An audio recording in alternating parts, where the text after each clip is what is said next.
नमस्ते, मैं हूं किशोर अजवाणी। घड़ी इशारा कर रही है 9 बजे रात का वक्त। 100 बात की एक बात का 100 बात की एक बात में आज ईरान की फौज के जनरल रहे कासिम सुलेमानी की चौथी बरसी के दिन उनकी कब्र के पास हुए धमाकों में 100 से ज्यादा लोगों की मौत हो गई। झारखंड में सरकार चला रहे गठबंधन के विधायकों की बैठक के बाद फैसला लिया गया कि हेमंत सोरेन मुख्यमंत्री के पद पर बने रहेंगे। ईडी के समन्स के बावजूद दिल्ली के मुख्यमंत्री अरविंद केजरीवाल जांच में शामिल होने नहीं पहुंचे, जिस पर बीजेपी ने उन्हें घेर लिया और कर्नाटक के मुख्यमंत्री सिद्धरमैया उस वक्त बीजेपी के निशाने पर आ गए जब वो एक वीडियो में एक मंदिर में घुसने से इनकार करते दिखे। बड़ी खबर आई ईरान से। वहां पूर्व जनरल कासिम सुलेमानी की चौथी बरसी के मौके पर बहुत बड़ा हमला हो गया। ईरान के मीडिया के मुताबिक कासिम सुलेमानी की कब्र के पास 2 बड़े धमाके हुए और उन धमाकों में 100 से ज्यादा लोगों की मौत होने की खबर है, जबकि 140 से ज्यादा लोग घायल हो गए। ठीक 4 साल पहले 3 जनवरी 2020 को इराक की राजधानी बगदाद में अमेरिका ने एक हवाई हमला कर कासिम सुलेमानी को मौत के घाट उतार दिया था। तब से हर साल 3 जनवरी के दिन कासिम सुलेमानी की कब्र के पास हजारों लोग उन्हें श्रद्धांजलि देने पहुंचते हैं और ईरान की मीडिया के मुताबिक हजारों की संख्या में लोग उनकी चौथी बरसी के मौके पर उनकी कब्र के पास इकट्ठा हुए थे। लेकिन खबरों के मुताबिक इसी दौरान वहां 2 बड़े धमाके हो गए, जिनमें 73 लोगों की मौत की खबर सामने आई, जबकि 120 से ज्यादा लोग घायल बताए गए। और धमाकों के बाद दक्षिणी ईरान के करमान शहर का एक वीडियो सामने आया, जिसमें वहां चारों तरफ अफरा तफरी मची दिखी। वीडियो में दिखाई दिया कि धमाकों के बाद लोग वहां इधर उधर भागने लगे और चीख पुकार मच गई। किसी को कुछ भी समझ नहीं आ रहा था कि आखिर हुआ क्या। कासिम सुलेमानी की चौथी बरसी के मौके पर ज्यादातर लोग काले कपड़े पहनकर उनकी कब्र के पास इकट्ठा हुए थे, लेकिन एक के बाद एक 2 धमाकों के बाद उनकी कब्र की तरफ जाने वाली सड़क पर भगदड़ जैसे हालात बन गए। जहां तक नजर जा रही थी, लोगों की भीड़ ही नजर आ रही थी। इसी दौरान भीड़ के बीच से सायरन बजाते हुए कई एम्बुलेंस गुजरती दिखाई दी। ईरान की मीडिया के मुताबिक विस्फोट में घायल लोगों को इन्हीं एम्बुलेंस में रखकर तुरंत अस्पताल भेज दिया गया, जबकि वहां मौजूद कुछ लोग भीड़ में लोगों से पूरा इलाका खाली करने का इशारा करते दिखे। लेकिन ईरान में कासिम सुलेमानी की चौथी बरसी के दिन हुए हमले की खबर मिलते ही पूरी दुनिया में हड़कंप मच गया। हालांकि ये साफ नहीं हो सका कि कासिम सुलेमानी की कब्र के पास धमाका कैसे हुआ, लेकिन ईरान के मीडिया में इस बात की आशंका जताई जाने लगी कि करमान में धमाकों के लिए ताकतवर ड्रोन का इस्तेमाल किया गया था। खबरों के मुताबिक कासिम सुलेमानी की कब्र के पास हुए 2 धमाकों ने अमेरिका और ईरान के बीच बढ़ते तनाव की आग में घी का काम किया, क्योंकि कासिम सुलेमानी को अमेरिका ने ही 3 जनवरी 2020 को एक ड्रोन हमले में मार गिराया था। वो ईरान की सेना की ब्रांच IRGC यानी इस्लामिक रिवोल्यूशनरी गार्ड कोर के प्रमुख थे। मौत के बाद दक्षिणी ईरान के करमान शहर में उन्हें दफनाया गया था। और 2020 में उनकी मौत के बाद ईरान और अमेरिका के बीच जंग की तलवार खिंच गई थी और समंदर में कई दिनों तक दोनों दुश्मन एक दूसरे के जहाजों को निशाना बनाते रहे। हालांकि उस वक्त दोनों ने कदम पीछे खींच लिए थे, लेकिन कासिम सुलेमानी की चौथी बरसी पर धमाकों के बाद दोनों दुश्मनों के बीच सीधी जंग की आशंका बढ़ गई, क्योंकि रूस और यूक्रेन युद्ध और इजरायल के साथ हमास की जंग की वजह से पहले ही दोनों देशों के बीच तनाव चरम पर है। रूस को ड्रोन सप्लाई करने और इजरायल के दुश्मनों को हथियार और पैसा मुहैया कराने के आरोप ईरान पर लगते रहे। ऐसे में अगर ईरान ने अपने दुश्मनों के खिलाफ बदले का कदम उठाया तो इजरायल और यूक्रेन का समर्थन कर रहे पश्चिमी देश भी पलटवार में देर नहीं करेंगे। और अगर ऐसा हुआ तो तीसरा विश्व युद्ध शुरू हो सकता है, क्योंकि रूस यूक्रेन और हमास इजरायल जंग की वजह से पहले ही दुनिया 2 खेमों में बटी हुई है और जंग की एक और चिंगारी पूरी दुनिया को तीसरे विश्व युद्ध की आग में झोंक देगी। क्योंकि खबरों के मुताबिक अगर ईरान ने अमेरिका या पश्चिमी देशों के खिलाफ किसी भी तरह का मिलिट्री एक्शन शुरू किया तो इजरायल समेत पश्चिमी देश ईरान पर टूट पड़ेंगे। लेकिन ईरान से टक्कर लेना अमेरिका या पश्चिमी देशों के लिए इतना भी आसान नहीं रहने वाला, क्योंकि ईरान को दुनिया भर के मुस्लिम देशों का साथ मिल सकता है। ऐसा इसलिए भी कहा जा रहा है क्योंकि उसने हमास इजरायल जंग में मुस्लिम देशों का अगुवा बनने की कोशिश की थी और इजरायल के खिलाफ सभी को एकजुट होने की अपील की थी। यानी जंग छिड़ी तो उसका दायरा दुनिया के कोने कोने तक पहुंचेगा। उधर बड़ी खबर आई मध्य प्रदेश से। वहां ड्राइवर पर भड़कने वाले शाहजहांपुर के कलेक्टर पर मध्य प्रदेश सरकार ने बड़ी कार्रवाई की। मुख्यमंत्री मोहन यादव ने शाहजहांपुर के कलेक्टर किशोर कन्याल को हटा दिया। शाहजहांपुर के कलेक्टर ने जिले के ड्राइवरों की एक बैठक बुलाई थी और आरोप है कि उस बैठक में उन्होंने एक ड्राइवर से अभद्र भाषा में बात की। बाद में इस बातचीत का एक वीडियो भी वायरल हो गया और यह पूरा मामला मध्य प्रदेश के मुख्यमंत्री मोहन यादव तक पहुंच गया। उन्होंने इस मामले पर ताबड़तोड़ एक्शन लिया और राज्य के शाहजहांपुर जिले के कलेक्टर किशोर कन्याल को हटा दिया। शाहजहांपुर के कलेक्टर किशोर कन्याल ने एक दिन पहले जिले के ड्राइवरों की एक बैठक बुलाई थी और उसी बैठक में शाहजहांपुर के कलेक्टर किशोर कन्याल की एक ड्राइवर से बहस हो गई थी। इस बहस का वीडियो भी वायरल हो गया और वीडियो में शाहजहांपुर के कलेक्टर एक ड्राइवर पर बुरी तरह भड़कते नजर आए। उनका पारा इतना चढ़ा कि उन्होंने उस ड्राइवर से उसकी औकात पूछ डाली। क्या करोगे तुम? क्या औकात है तुम्हारी? इस बैठक में कई ड्राइवर मौजूद थे। शाहजहांपुर के कलेक्टर के बगल में पुलिस अधिकारी भी बैठे थे। एक दूसरा अधिकारी तो लगातार उनसे बात भी कर रहा था। इन सब के बीच किशोर कन्याल कड़े शब्दों में ड्राइवरों को समझा रहे थे, लेकिन तभी एक ड्राइवर ने बीच में ही उन्हें टोक दिया। फिर क्या था, बात का बतंगड़ बन गया। ऐसी बात हम तो क्या कर रहे हैं? अच्छे से बोलो, समझ के है? ड्राइवर के टोकते ही कलेक्टर किशोर कन्याल का पारा 7वें आसमान पर पहुंच गया और बैठक में मौजूद सभी लोगों का ध्यान कलेक्टर को टोकने वाले ड्राइवर पर चला गया। इस बहस का वीडियो बनाने वाले ने भी कैमरा उस ड्राइवर की ओर घुमा दिया, क्योंकि जैसे ही कलेक्टर उस पर भड़के वो घबरा गया। कलेक्टर उसे उंगली दिखा दिखा कर डांट रहे थे और वो हाथ जोड़कर खड़ा था, लेकिन कलेक्टर का गुस्सा कम नहीं हुआ। ये देखकर वो इतना घबरा गया कि हाथ जोड़कर माफी मांगने लगा। क्या करोगे तुम? मैं इसके लिए माफी चाह रहा हूँ जी। बहस के बीच एक पुलिस वाला आगे आया और ड्राइवर को समझा बुझाकर अपनी सीट पर बिठाने लगा। बैठ जाओ तुम, बैठ जाओ। एक तरफ पुलिस वाला ड्राइवर को बिठाने की कोशिश कर रहा था, दूसरी ओर किशोर कन्याल लगातार बोलते जा रहे थे। ड्राइवर भी डरते डरते ही सही, लेकिन उनको जवाब दे रहा था। माफी मांगनी थी तुम्हें। आपने खुद ने क्या औकात है? ये सारी बहस इसलिए हुई क्योंकि शाहजहांपुर के कलेक्टर ने गुस्से में आकर एक ड्राइवर से उसकी औकात पूछ ली और देखते ही देखते पूरी बैठक का माहौल ही खराब हो गया। हिट एंड रन कानून के खिलाफ मध्य प्रदेश समेत देश के कई हिस्सों के ट्रक ड्राइवरों ने प्रदर्शन किया था। इसी दौरान शाहजहांपुर में भी ड्राइवरों ने प्रदर्शन किया था और प्रदर्शन को उग्र होने से रोकने के लिए शाहजहांपुर कलेक्टर ने यह बैठक बुलाई थी, लेकिन उनके एक ड्राइवर से उसकी औकात पूछने पर पूरी बैठक का माहौल ही बिगड़ गया। क्या करोगे तुम? क्या औकात है तुम्हारी?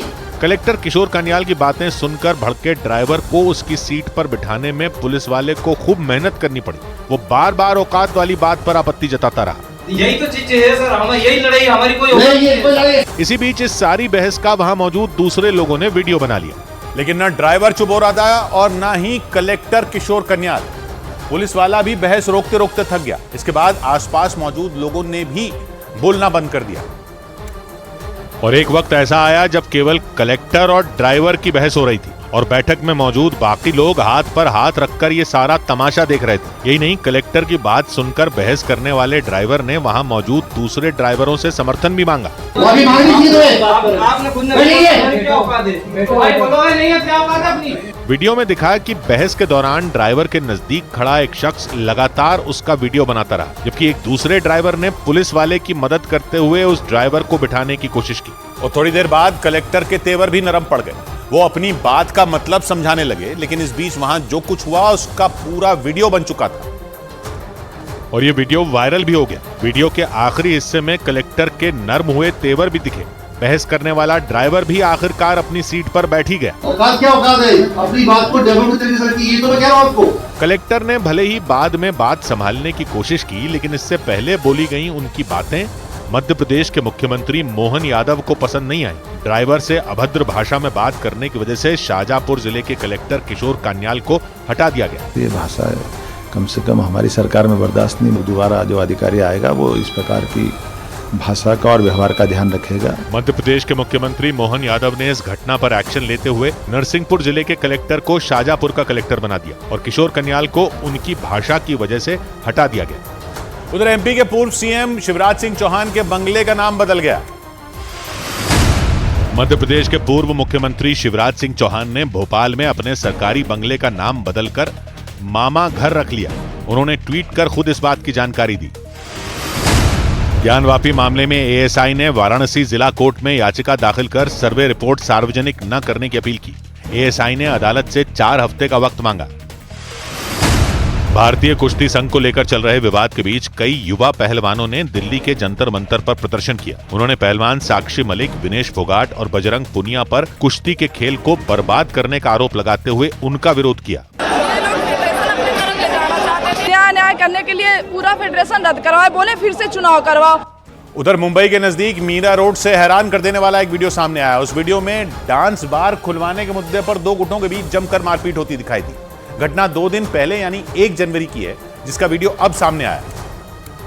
और उस वीडियो में कुछ लोग एक लड़के को सड़क पर बुरी तरह मारते नजर आए। कोई उस पर डंडे बरसाता रहा तो कोई उसे बेल्ट से मारता दिखा। देखकर ऐसा लगा जैसे उन लोगों पर कोई भूत चढ़ गया हो और वो लोग उसे जान से मारकर ही दम लेंगे। इस दौरान वहां कुछ लोग भी नजर आए जो मारपीट कर रहे लोगों को रोकने की कोशिश करते रहे, लेकिन इसके बाद भी उन लोगों पर इसका असर नहीं हुआ। वो लगातार उसे पीटते रहे।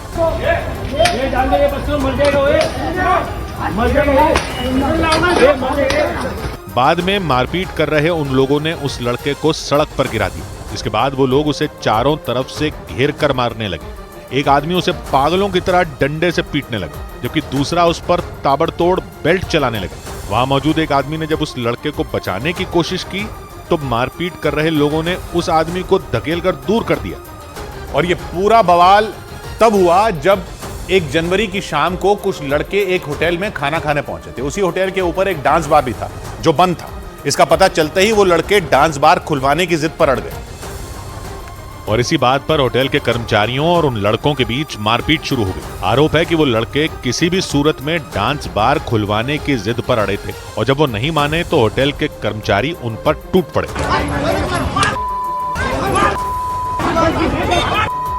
इसी घटना का एक दूसरा वीडियो भी सामने आया। उसमें होटल के कर्मचारी सड़क पर एक लड़के को डंडे से दौड़ा कर मारते नजर आए। इस दौरान मारपीट करने वाला एक आदमी वहीं खड़ी एक महिला से बहस करता रहा। तभी एक लड़का वहां दौड़ता हुआ पहुंचा और वो उससे उलझ गया। दोनों के बीच मारपीट शुरू हो गई। वो दोनों एक दूसरे पर दनादन डंडे चलाने लगे। इसी बीच वहां कई और लोग डंडे लेकर पहुंच गए और उस लड़के पर डंडों की बारिश कर दी। हालांकि जान बचाने के लिए वो लड़का वहां से भाग खड़ा हुआ, लेकिन इस घटना की वजह से वहां काफी देर तक अफरा तफरी मची रही। इधर बिहार के कटिहार में एक नेता की हत्या के बाद लोगों का गुस्सा भड़क गया। नाराज लोगों ने सड़क जाम कर दी और जमकर बवाल किया। हत्या के बाद गुस्साए लोगों ने जल्द से जल्द आरोपियों की गिरफ्तारी की मांग की और सड़क पर कई जगह टायर जलाकर हंगामा किया। फलका बाजार इलाके में लोगों के बवाल का जो वीडियो सामने आया उसमें आगजनी के बीच वहां चारों तरफ अफरा तफरी का माहौल दिखा। सड़क पर धू धू कर जलते टायरों से काला धुआं निकल रहा था और वो पूरे इलाके में फैल गया था। वीडियो में वहां मौजूद पुलिसकर्मी हंगामा और प्रदर्शन कर रहे लोगों को भगाते दिखे। इस दौरान चौराहे के पास एक दुकान के सामने खड़े कुछ लोगों को पुलिस वालों ने दौड़ा दिया और लाठीचार्ज कर दिया।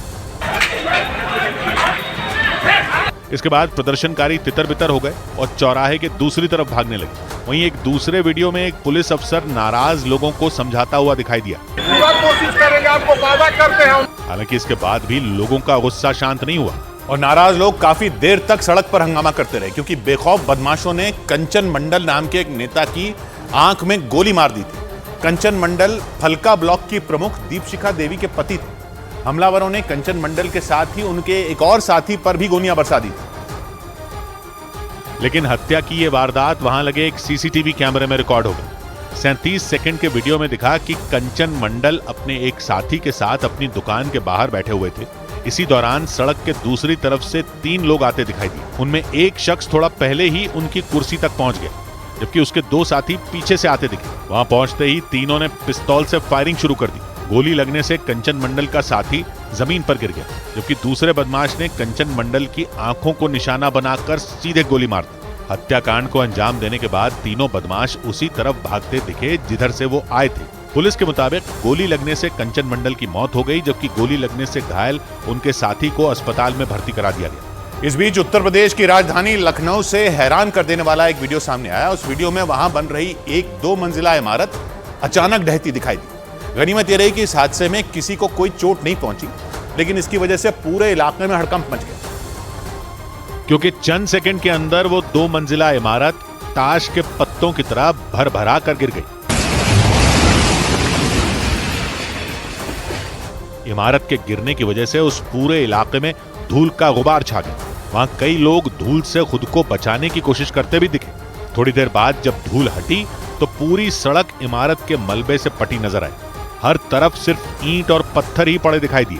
2 मंजिला निर्माणाधीन इमारत गिरने की यह घटना लखनऊ के आर्यनगर इलाके की है। बताया गया कि दरार पड़ने की वजह से वो इमारत अचानक एक तरफ झुकने लगी। इसका पता चलते ही लोगों ने फौरन पुलिस को इसकी सूचना दी। इसके बाद पुलिस ने इमारत में काम करने वाले लोगों को वक्त रहते बाहर निकाल लिया और फिर थोड़ी ही देर बाद वो इमारत ढह गई। बिल्डिंग के गिरने से वहां अफरा तफरी मच गई। खबर है इस हादसे के बाद पुलिस ने इमारत बनाने वाले ठेकेदार को हिरासत में ले लिया। इधर दिल्ली के नजदीक हरियाणा के गुरुग्राम में एक तेंदुए के पहुंचने से लोग दहशत में आ गए।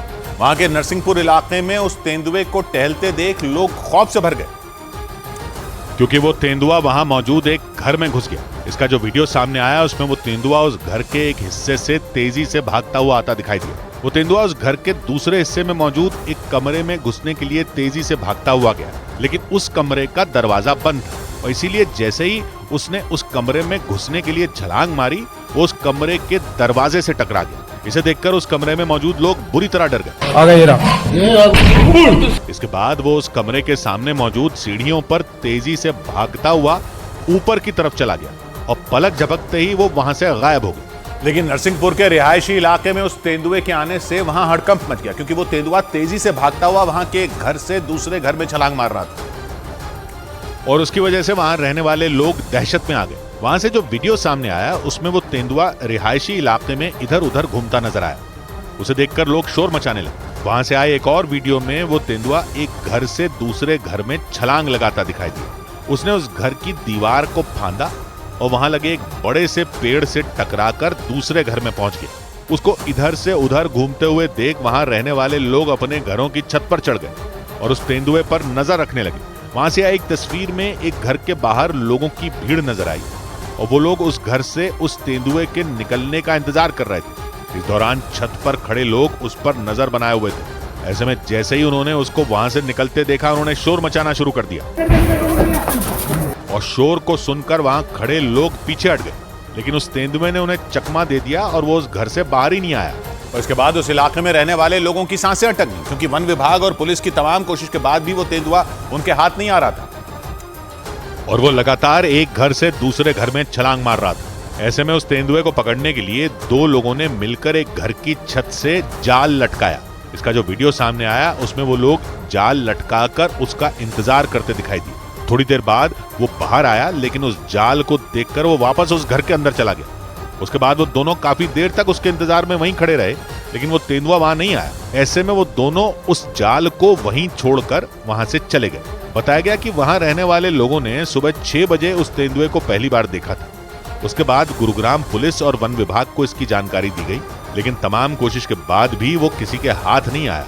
उधर पंजाब के खन्ना से एक खौफनाक वीडियो सामने आया। उस वीडियो में एक फ्लाईओवर पर तेल से भरा एक टैंकर पलटने से भीषण आग लगती दिखाई दी और थोड़ी देर में वो आग पूरे फ्लाईओवर पर फैल गई। इसका जो वीडियो सामने आया उसमें तेल से भरा वो टैंकर उस फ्लाईओवर पर पलटा नजर आया और उसके आसपास लोगों की भीड़ लगी दिखाई दी। उस टैंकर के पलटने की वजह से उसके चारों तरफ तेल फैल गया। इस दौरान उसके पास से लगातार गाड़ियां गुजरती रहीं और तभी अचानक वही हुआ जिसका डर था।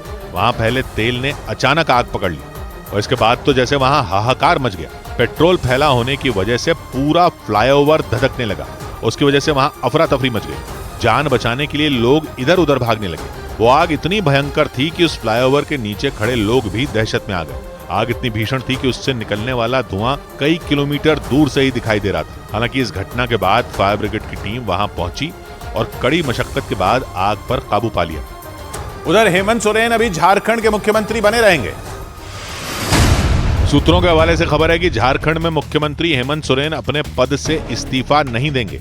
रांची में सत्ताधारी गठबंधन की अहम बैठक के बाद विधायकों ने नेतृत्व परिवर्तन की अटकलों को खारिज कर दिया।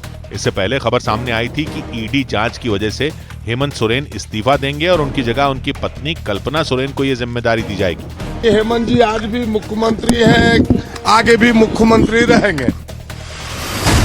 पश्चिम बंगाल सरकार में मंत्री शशि पांजा ने 2 टूक कह दिया कि नागरिकता संशोधन कानून बंगाल में लागू नहीं होगा। उन्होंने इस कानून को चुनावी हथकंडा बताया। CAA बंगाल में नहीं लागू होगा। बिहार की राजधानी पटना में एक दारोगा ने खुद को गोली मार ली। इसके बाद उन्हें गंभीर हालत में अस्पताल में भर्ती कराया गया। खबर है कि हाल ही में उन्हें एक केस में नामजद किया गया था। ये जानकारी मिली कि ये पिछले 10-15 दिनों से तनावग्रस्त रह रहे हैं। उधर मध्य प्रदेश के बुधनी पहुंचे शिवराज सिंह चौहान का वनवास वाला बयान चर्चा में आ गया। उन्होंने ये बयान अपने विधानसभा क्षेत्र में दिया। शिवराज मध्य प्रदेश के सीहोर जिले के बुधनी से विधायक हैं और वो वहां एक सभा को संबोधित करने पहुंचे, लेकिन सभा में बोलने से पहले वहां मौजूद लोगों ने उन्हें घेर लिया। ये महिलाएं शिवराज से लिपटकर फूट फूट कर रोने लगी। इन महिलाओं को देखकर शिवराज भी भावुक हो गए। वो उन्हें समझाने लगे और महिलाओं के सिर पर हाथ रखकर उन्हें सांत्वना दी। शिवराज के समझाने पर भी इन महिलाओं के आंसू नहीं रुके। वो रोती रहीं और लोगों से घिरे शिवराज उन्हें समझाते रहे। आसपास मौजूद लोग शिवराज की तस्वीर भी खींचते रहे और इन सबके बीच शिवराज से मिलने वालों की भीड़ इकट्ठा होती रही। इन लोगों में महिलाओं की अच्छी खासी संख्या थी। शिवराज के मुख्यमंत्री नहीं बनने से उनके समर्थक पहले भी अपनी निराशा दिखा चुके हैं और उनके बुधनी पहुंचने के बाद एक बार फिर वैसी ही तस्वीरें आई। मालाओं से लदे शिवराज को गुलदस्ता देने पहुंची महिलाएं उन्हें देखते ही रो पड़ी। वो बार बार शिवराज से कह रही थीं कि वो मुख्यमंत्री रहें या न रहें, लेकिन उनका ख्याल रखना न छोड़ें। ये बातें सुनते ही शिवराज ने उनके सिर पर हाथ रखा। उन्हें भरोसा दिया कि वो मामा और भाई की तरह काम करते रहेंगे। लोगों से मिलने के बाद जब शिवराज मंच पर आए तो एक बार फिर उन्होंने अपने विधानसभा क्षेत्र के लोगों से किया वादा पूरा करने का भरोसा दिया। लेकिन इसी दौरान उन्होंने एक ऐसा बयान दे दिया जो चर्चा में आ गया, क्योंकि शिवराज ने अपने संबोधन में मुख्यमंत्री नहीं बनने की वजहों पर बात की और हंसते हंसते ये बोल दिया कि राज तिलक होते होते वनवास हो गया। कई बार राज तिलक होते होते वनवास भी हो जाता है, लेकिन शिवराज ने जैसे ही ये बयान दिया वो खुद भी हंसे और मंच पर मौजूद लोग भी हंसने लगे और तर्क दिया कि हर फैसले के पीछे कोई बड़ी वजह होती है, किसी न किसी उद्देश्य की पूर्ति के लिए होता है। मध्य प्रदेश में बीजेपी की जीत के बाद शिवराज लगातार चर्चा में रहे और इस बार बुधनी में दिया गया उनका वनवास वाला बयान चर्चा में आ गया। इधर शराब घोटाला मामले में दिल्ली के मुख्यमंत्री अरविंद केजरीवाल ईडी के सामने पेश नहीं हुए। इसके बाद इस मुद्दे पर छिड़ा सियासी घमासान और तेज हो गया और आम आदमी पार्टी ने केंद्र सरकार पर निशाना साधा। मुख्यमंत्री अरविंद केजरीवाल जी को गिरफ्तार करने की साजिश केंद्र सरकार कर रही है, लेकिन बीजेपी ने केजरीवाल की मंशा पर सवाल उठाए। केजरीवाल जी हर बार समन से क्यों भाग रहे हैं? क्या ऐसी बात है जो वो घबरा रहे हैं? शराब घोटाला मामले में दिल्ली के मुख्यमंत्री अरविंद केजरीवाल को ईडी 3 बार समन्स भेज चुकी है, लेकिन वो एक बार भी ईडी के सामने पेश नहीं हुए। उधर कर्नाटक के मुख्यमंत्री सिद्धरमैया का मंदिर में घुसने से इनकार करने का एक वीडियो वायरल होने के बाद बीजेपी ने उन्हें घेर लिया। ये घटना तब हुई जब सिद्धरमैया कर्नाटक के विजयपुर में मौजूद वाग्देवी मंदिर के एक कार्यक्रम में पहुंचे, लेकिन कार्यक्रम के बाद उन्होंने वाग्देवी मंदिर में घुसने से ही इनकार कर दिया। जो वीडियो सोशल मीडिया पर वायरल हुआ उसमें मुख्यमंत्री सिद्धरमैया मंदिर के गेट पर खड़े नजर आए। वहां खड़े कई लोग उन्हें अंदर चलने के लिए कहते रहे, लेकिन वहां मौजूद तमाम लोगों के कहने के बाद भी उन्होंने मंदिर के अंदर कदम तक नहीं रखा। वीडियो में राज्य के मंत्री एमपी पाटिल ने भी उनसे मंदिर में चलने के लिए अपील की, उनके आगे हाथ तक जोड़े, लेकिन इसके बाद भी सिद्धरमैया अपनी जगह से हिले तक नहीं। वहां मौजूद जो लोग भी उन्हें अंदर चलने के लिए कहते वो हाथ जोड़कर उन्हें मना कर देते। काफी देर तक मंदिर प्रशासन और वहां मौजूद लोगों ने सिद्धरमैया को मनाने की कोशिश की, लेकिन वो मंदिर में नहीं जाने की अपनी जिद पर अड़े रहे। इस घटना का वीडियो वायरल होने के बाद बीजेपी ने उन्हें घेर लिया। बीजेपी ने सिद्धरमैया को हिंदू संस्कृति का विरोधी तक बता दिया। उधर 22 जनवरी को छत्तीसगढ़ में शराब की दुकानें बंद रहेंगी। छत्तीसगढ़ में विष्णुदेव साय की सरकार ने 22 जनवरी को ड्राई डे घोषित कर दिया, यानी उस दिन राज्य में शराब की सभी दुकानें बंद रहेंगी। 22 जनवरी को अयोध्या में रामलला की प्राण प्रतिष्ठा होनी है और उसी को देखते हुए राज्य सरकार ने यह फैसला लिया। महाराष्ट्र से बीजेपी विधायक राम कदम ने मुख्यमंत्री एकनाथ शिंदे से अपील की कि वो राज्य में 22 जनवरी को शराब और मीट मछली की दुकानें बंद करने का आदेश जारी करें। अयोध्या में रामलला की प्राण प्रतिष्ठा को लेकर उन्होंने केंद्र सरकार से भी यही मांग की। रेल मंत्रालय ने देश भर से अयोध्या जाने वाले श्रद्धालुओं के लिए रोजाना 15 अतिरिक्त ट्रेनें चलाने का ऐलान किया। 22 जनवरी को प्राण प्रतिष्ठा समारोह के दिन और उसके बाद से रोजाना ये ट्रेनें चलेंगी। यात्रियों की बढ़ती डिमांड को देखते हुए रेलवे ने ये फैसला लिया।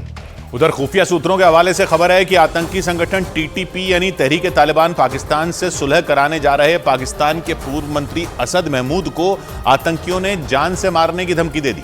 असद महमूद जमीयत उलेमा इस्लाम पार्टी के प्रमुख मौलाना फजलुर रहमान के बेटे हैं और 3 दिन पहले उनके काफिले पर आतंकियों ने हमला भी किया था।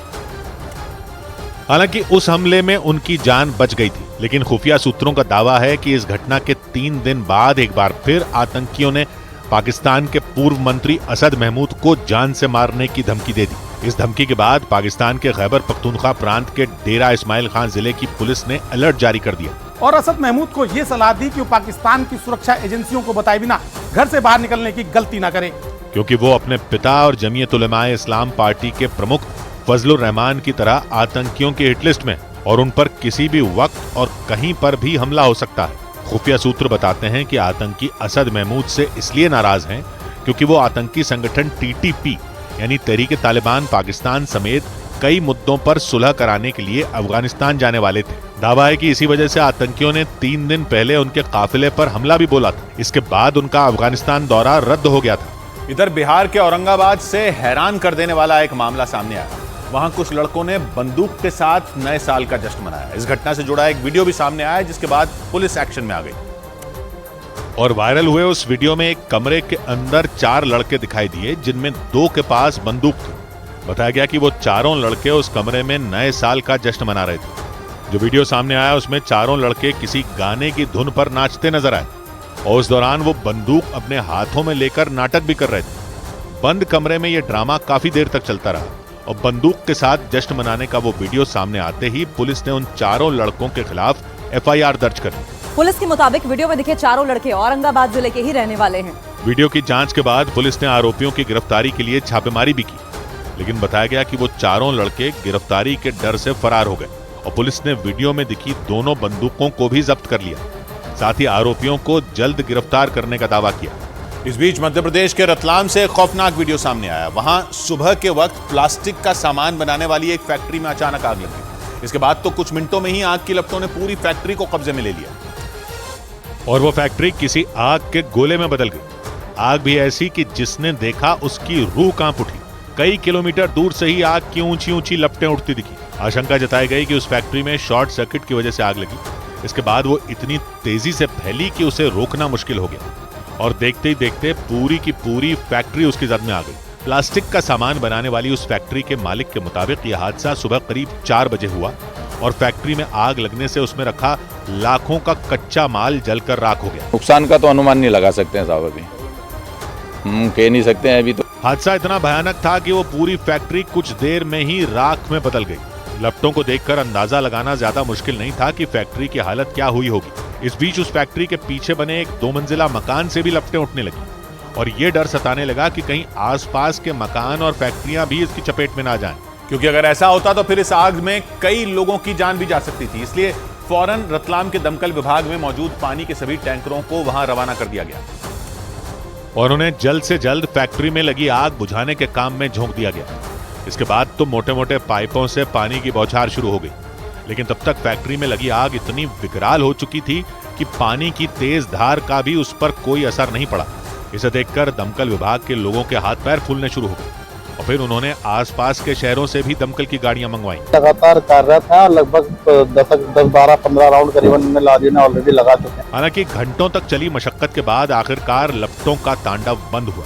इसके बाद दमकल विभाग के वो कर्मचारी आगे बढ़े और टिन शेड पर चढ़कर फैक्ट्री के अंदर पानी डालने लगे। फिर तो जितना पानी वहां उड़ेला गया उससे दुगना धुआं फैलता गया।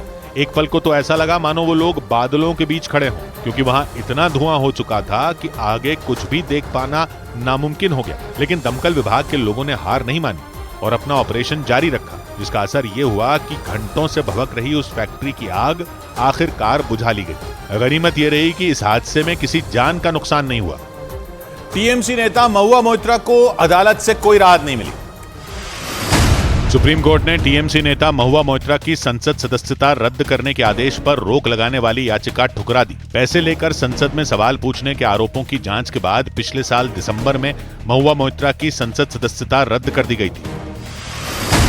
दिल्ली हाईकोर्ट ने संसद घुसपैठ मामले में गिरफ्तार आरोपी नीलम की याचिका खारिज कर दी। आरोपी ने अपनी गिरफ्तारी और पुलिस हिरासत में भेजे जाने के निचली अदालत के फैसले को चुनौती दी थी। जांच एजेंसी एनआईए ने सुखदेव सिंह गोगामेड़ी हत्याकांड मामले में राजस्थान और हरियाणा में आरोपियों के 31 ठिकानों पर छापे मारे। खबर है कि इस दौरान जांच एजेंसी ने आरोपियों के घरवालों से पूछताछ भी की। उधर जापान की राजधानी टोक्यो में हुए विमान हादसे का डरा देने वाला एक और वीडियो सामने आया। उस वीडियो में हादसे के बाद प्लेन के अंदर बैठे यात्रियों के बीच अफरा तफरी मची दिखाई दी। एक रोज पहले टोक्यो के हनेदा एयरपोर्ट के रनवे पर 2 विमानों की जबरदस्त टक्कर हो गई थी और अब उस हादसे का खौफ से भर देने वाला जो वीडियो सामने आया वो विमानों की टक्कर से ठीक बाद का बताया गया। इस वीडियो में प्लेन के अंदर बैठे यात्री डर और दहशत की वजह से चिल्लाते दिखे। इस वीडियो के एक हिस्से में विमान के अंदर धुआं भरा दिखाई दिया। उसकी वजह से वहां अफरा तफरी का माहौल बन गया। तस्वीरों में महिलाओं और बुजुर्गों के साथ साथ कई बच्चे भी मदद की गुहार लगाते दिखाई दिए। दूसरे विमान से टक्कर के बाद वो विमान रनवे पर तेजी से दौड़ता दिखाई दिया। इस दौरान उस विमान की खिड़की के बाहर का मंजर देखकर अंदर बैठे यात्री बुरी तरह सहम गए, क्योंकि खिड़की के बाहर विमान से आग की लपटें निकलती दिखाई दी। ये वीडियो जापान के होकाइडो से टोक्यो आने वाले उस विमान का है जिसमें 379 यात्री मौजूद थे और उस यात्री विमान ने लैंडिंग के दौरान रनवे पर खड़े कोस्ट गार्ड के एक विमान को जोरदार टक्कर मार दी थी।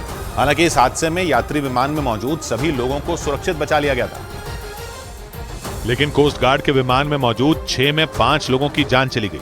इस खौफनाक हादसे के एक दिन बाद भी टोक्यो के हनेदा एयरपोर्ट पर अफरा तफरी का माहौल नजर आया, क्योंकि दोनों विमानों की टक्कर के बाद बड़े पैमाने पर उड़ानें रद्द कर दी गईं, जिसकी वजह से हजारों यात्रियों की मुश्किलें बढ़ गईं।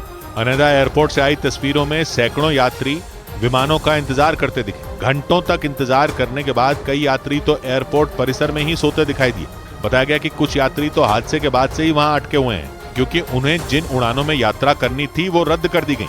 न्यूज एजेंसी रॉयटर्स के मुताबिक हनेदा एयरपोर्ट पर आने जाने वाली 100 से ज्यादा उड़ानें रद्द कर दी गईं, जिसकी वजह से करीब 19,000 यात्रियों की मुसीबतें बढ़ गईं। इस बीच जापान के साक्यूसु शहर में एक शॉपिंग कॉम्प्लेक्स में भीषण आग लगने से वहां हड़कंप मच गया, क्योंकि तेजी से फैल रही वो आग की लपटें आसपास की इमारतों को भी अपनी जद में लेने पर आमादा दिखी, जिसकी वजह से उस इलाके के लोग खौफ में आ गए। क्योंकि उस शॉपिंग कॉम्प्लेक्स में लगी आग की जो तस्वीरें सामने आई उनमें खौफनाक लपटें शॉपिंग कॉम्प्लेक्स की छत के कई फीट ऊपर तक उड़ती दिखी। आग के साथ निकल रहे काले गाढ़े धुएं ने पूरे इलाके को अपनी गिरफ्त में ले लिया। बेहद तेजी से फैल रही आग आसपास की इमारतों के लिए भी खतरा बन गई, क्योंकि वो शॉपिंग कॉम्प्लेक्स कई इमारतों के बीचों बीच मौजूद था। ये भीषण आग जापान के दक्षिणी हिस्से में मौजूद साक्यूसु शहर के उस शॉपिंग कॉम्प्लेक्स में लगी और आग पर काबू पाने के लिए दमकल कर्मियों ने अपनी पूरी ताकत झोंक दी। कई दमकल कर्मी तो शॉपिंग कॉम्प्लेक्स के आसपास की इमारतों की छतों पर चढ़कर पानी की बौछार करते दिखे, लेकिन मुसीबत तब और बढ़ गई जब आग तेजी से फैलने लगी। खतरे को देखते हुए आसपास की इमारतों को खाली करवा लिया गया और कई घंटों की मशक्कत के बाद दमकल कर्मी उस आग को बुझाने में कामयाब हुए। उधर लंदन के हीथ्रो एयरपोर्ट से हैरान कर देने वाली तस्वीरें सामने आई। वहां तूफानी हवाओं की वजह से लैंडिंग के वक्त विमान बुरी तरह लड़खड़ाते दिखाई दिए। वहां इतनी तेज हवाएं चल रही थीं कि उसकी वजह से भारी भरकम विमान खुद को संभाल नहीं पाए और लैंडिंग के दौरान लड़खड़ाने लगे। इसका जो वीडियो सामने आया उसमें एक विमान लैंडिंग के लिए एयरपोर्ट की तरफ बढ़ता नजर आया, लेकिन जैसे जैसे वो प्लेन रनवे के करीब पहुंचा वो अचानक हवा में लड़खड़ाने लगा और रनवे पर उतरते ही उस विमान का संतुलन ही बिगड़ गया। हवा के प्रेशर की वजह से वो कभी इधर तो कभी उधर जाने लगा। इस दौरान उस प्लेन में बैठे लोगों की जान हलक में अटक गई। हालांकि कुछ देर तक लड़खड़ाने के बाद वो आखिरकार सही सलामत लैंड कर गया, लेकिन ये इकलौता प्लेन नहीं था जो इन ताकतवर हवाओं के सामने लड़खड़ाने लगा। उस दौरान लंदन के हीथ्रो एयरपोर्ट पर जितने भी विमानों ने लैंडिंग की वो इसी तरह लहराते हुए ही वहां उतरे। वहां से आई तस्वीरों में एक के बाद एक कई विमान इसी तरह लड़खड़ाते हुए लैंड होते नजर आए। इस बीच जर्मनी में आई भीषण बाढ़ ने वहां के कई हिस्सों को डुबो दिया। वहां से जो वीडियो सामने आए उनमें गांव के गांव पानी में डूबे नजर आए और जहां तक निगाह गई सिर्फ और सिर्फ पानी दिखाई दिया। कुछ जगहों पर तो बाढ़ के पानी ने ऐसा कब्जा जमाया मानो वहां कभी जमीन थी ही नहीं। वहां की हालत देखकर ऐसा लगा जैसे समंदर के बीच में 2-3 घर बना दिए गए हों। वहां गांव के गांव पानी में समा गए। कई फीट लंबे पेड़ों का भी आधे से ज्यादा हिस्सा पानी में डूब गया। बाढ़ की वजह से वहां नदियों का पानी इतना बढ़ गया कि एक नदी पुल को निगलने पर आमादा दिखाई दी। और मुसीबत ये रही कि वहां का मौसम विभाग भी ये नहीं बता पा रहा कि उन गांवों पर कब तक यूं ही खतरा मंडराता रहेगा। Aufgrund der gesunkenen Pegel hier an Aller und Weser ist die Lage hier. Germany के कई इलाके मूसलाधार बारिश के बाद बाढ़ की चपेट में आ गए और इसके बाद लिलिनथाल शहर में तो ऐसी तबाही मची कि वो पूरा का पूरा शहर खाली कराना पड़ गया। मतलब उस शहर से हर एक शख्स को बाहर निकाल लिया गया, क्योंकि वहां की हालत देखकर अंदाजा लगाना मुश्किल नहीं था कि अगर वहां कोई होता तो उसकी जान जानी तय थी, क्योंकि पूरा का पूरा शहर टापू में बदल गया। इस बीच एक आदमी ट्रैक्टर से अपने घर की तरफ लौटने की कोशिश करता दिखा, लेकिन वहां इतना पानी था कि उसका हौसला बीच रास्ते में ही जवाब दे गया। जब वो लिलियनथाल की तरफ बढ़ रहा था तो ऐसा लगा मानो वो नदी पर ट्रैक्टर चला रहा हो, क्योंकि वहां सड़क का नामो निशान मिट चुका था। बताया गया कि उस शहर के पास मौजूद डैम भी पूरी तरह भर गया, जिसके बाद उससे पानी छोड़ना प्रशासन की मजबूरी हो गया। हालांकि खतरे की आशंका को देखते हुए कई इलाकों में पानी को रोकने के लिए बैरियर लगाए गए। वहां प्लास्टिक की बहुत बड़ी चादर बिछा दी गई ताकि पानी को शहर के अंदर घुसने से रोका जा सके। इसके अलावा उन इलाकों में लोगों के आने जाने पर भी रोक लगा दी गई। और जर्मनी की तरह फ्रांस के भी कई शहर भीषण बाढ़ की चपेट में आ गए। बताया गया कि लगातार बारिश की वजह से वहां की एक नदी उफान पर आ गई और उसकी वजह से वहां के ज्यादातर इलाके जलमग्न हो गए। वहां से जो वीडियो सामने आया उसमें वहां का हर हिस्सा, हर कोना पानी से सराबोर नजर आया। ड्रोन से ली गई तस्वीरों को देखकर ऐसा लगा मानो वहां कभी सड़कें थी ही नहीं, क्योंकि उन तस्वीरों में हर तरफ सड़क की जगह मटमैला पानी बहता दिखाई दिया। हालांकि वहां के कई हिस्सों में पानी निकालने का काम भी किया गया, लेकिन इसके बावजूद वहां के ज्यादातर हिस्से पानी में डूबे ही नजर आए और वहां के हर घर, हर सड़क और हर पार्क पर पानी का ही कब्जा दिखाई दिया। इसकी वजह से लोगों का घरों से निकलना तक मुश्किल हो गया। बताया गया कि बाढ़ की वजह से वहां इस कदर हालात बिगड़ गए कि मौसम विभाग ने रेड अलर्ट जारी कर दिया, क्योंकि मौसम विभाग के मुताबिक वहां आई बाढ़ की वजह उस नदी का जलस्तर खतरे के निशान को पार कर गया और उसका पानी आसपास के इलाकों के लिए खतरा बन गया, क्योंकि उस नदी के पानी ने वहां के रिहायशी इलाकों में भी धावा बोल दिया। इसका जो वीडियो सामने आया उसमें वहां की सड़कों पर मटमैला पानी बहता नजर आया। इस बीच एक महिला उस सड़क को पार करती दिखाई दी, लेकिन पानी का प्रेशर इतना तेज था कि वो लड़खड़ाने लगी। ऐसे में उसने वहां मौजूद एक रेलिंग को पकड़ा और उसके सहारे वो रास्ता पार किया। इस दौरान रेस्क्यू टीम घर घर जाकर लोगों तक मदद पहुंचाती भी नजर आई। बताया गया कि पिछले साल नवंबर महीने में भी वहां भीषण बाढ़ आई थी।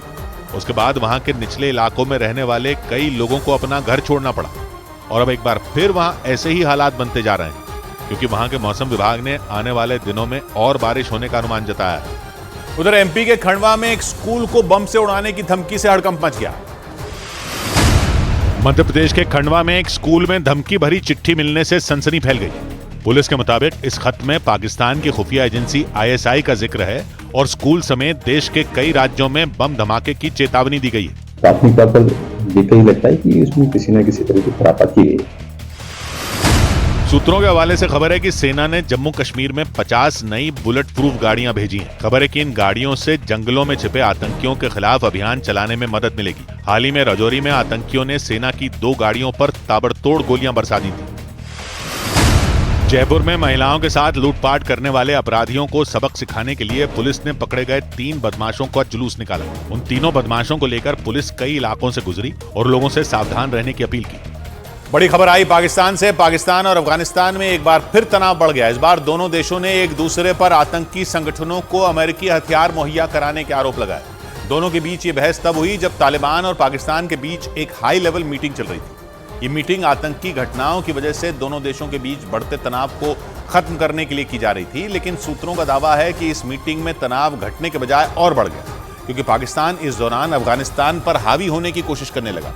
उसने ये आरोप लगाया कि तालिबान ने ही TTP यानी तहरीक तालिबान पाकिस्तान को अमेरिकी हथियार मुहैया कराए।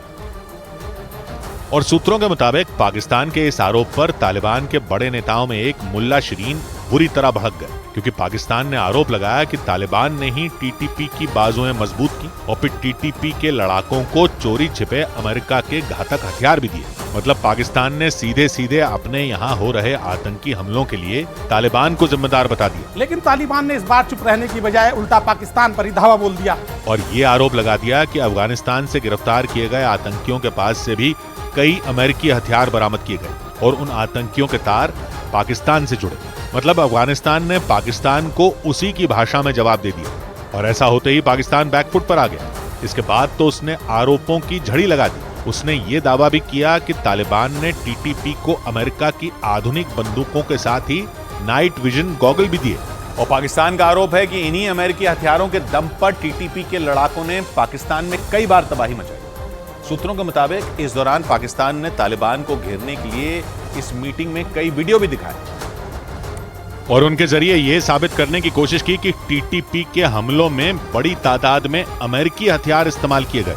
पाकिस्तान का आरोप है कि अमेरिका अफगानिस्तान से जाते वक्त जो हथियार छोड़ गया था, तालिबान ने वो टीटीपी को सौंप दिए और फिर टीटीपी ने उन हथियारों का इस्तेमाल पाकिस्तान को दहलाने के लिए किया। हालांकि तालिबान इस मामले में पहले भी कई बार सफाई दे चुके हैं और वो ये भी साफ कर चुके हैं कि टीटीपी और पाकिस्तान की अंदरूनी लड़ाई से उनका कोई वास्ता नहीं है। लेकिन माना जा रहा है कि अमेरिका ने इस मामले में तालिबान पर दबाव बनाया और इसी के बाद तालिबान ने मुल्ला शिरीन की अगुवाई वाला प्रतिनिधिमंडल पाकिस्तान भेजा। इस मीटिंग का एजेंडा दोनों देशों के बीच बढ़ते तनाव को कम करने का था, लेकिन पाकिस्तान ने अपने घर बुलाकर मेहमानों पर आरोप मढ़ने शुरू कर दिए, जिसका असर ये हुआ कि दोनों देशों के बीच तनाव घटने के बजाय तलवारें खींचने की नौबत आ गई। इधर कर्नाटक के हुबली में बीजेपी कार्यकर्ता की गिरफ्तारी के बाद बवाल हो गया। कर्नाटक सरकार ने बीजेपी के श्रीकांत पुजारी नाम के कार्यकर्ता को 1992 के हुबली दंगा मामले में गिरफ्तार किया, लेकिन बीजेपी ने आरोप लगाया कि राज्य के मुख्यमंत्री सिद्धरमैया ने जानबूझकर उन्हें 31 साल बाद गिरफ्तार करवाया और राम मंदिर के उद्घाटन से पहले कर्नाटक में अशांति फैलाने की कोशिश की। यह आरोप लगाते हुए बीजेपी ने हुबली में एक बड़ा विरोध मार्च निकाला, जो देखते ही देखते इतना बढ़ गया कि बीजेपी कार्यकर्ताओं को रोकने के लिए पुलिस को आगे आना पड़ा। इसके बाद तो एक के बाद एक कई कार्यकर्ताओं को पुलिस की वैन में ठूंसा गया, लेकिन वो उस गाड़ी में चढ़ते हुए भी कर्नाटक सरकार के खिलाफ नारेबाजी करते रहे। बीजेपी ने आरोप लगाया कि कर्नाटक की सरकार अयोध्या में बन रहे राम मंदिर के भव्य उद्घाटन से पूरी तरह चिढ़ी हुई है, इसलिए वहां के मुख्यमंत्री सिद्धरमैया ने बीजेपी के उस कार्यकर्ता को जेल में डालने का फरमान सुनाया। Was this the time to do it legally? What a 30 long years. This case was charged in 1993. ये विवाद इसलिए गरमाया क्योंकि कर्नाटक सरकार के आदेश पर हुबली में श्रीकांत पुजारी नाम के उस बीजेपी कार्यकर्ता को गिरफ्तार कर लिया गया और इसके बाद तो बीजेपी राज्य सरकार के खिलाफ पूरी ताकत से हमलावर हो गई। इस गिरफ्तारी के विरोध में हुबली में कई प्रदर्शन हुए और बीजेपी ने श्रीकांत पुजारी की गिरफ्तारी को सिद्धरमैया सरकार की साजिश करार दिया। इस दौरान बीजेपी ने ये मांग भी की कि सिद्धरमैया सरकार को अपना फैसला तुरंत वापस लेना चाहिए। To respect them, withdraw whatever cases has been booked against them. The government should come forward. हालांकि मुख्यमंत्री सिद्धरमैया ने दलील दी कि उन्होंने राज्य में पेंडिंग केस को निपटाने के आदेश दिए थे और इसी कड़ी में पुलिस ने श्रीकांत पुजारी को गिरफ्तार किया। दूसरी तरफ कर्नाटक के उप मुख्यमंत्री डीके शिव कुमार ने भी इसे बीजेपी की घटिया राजनीति बताया।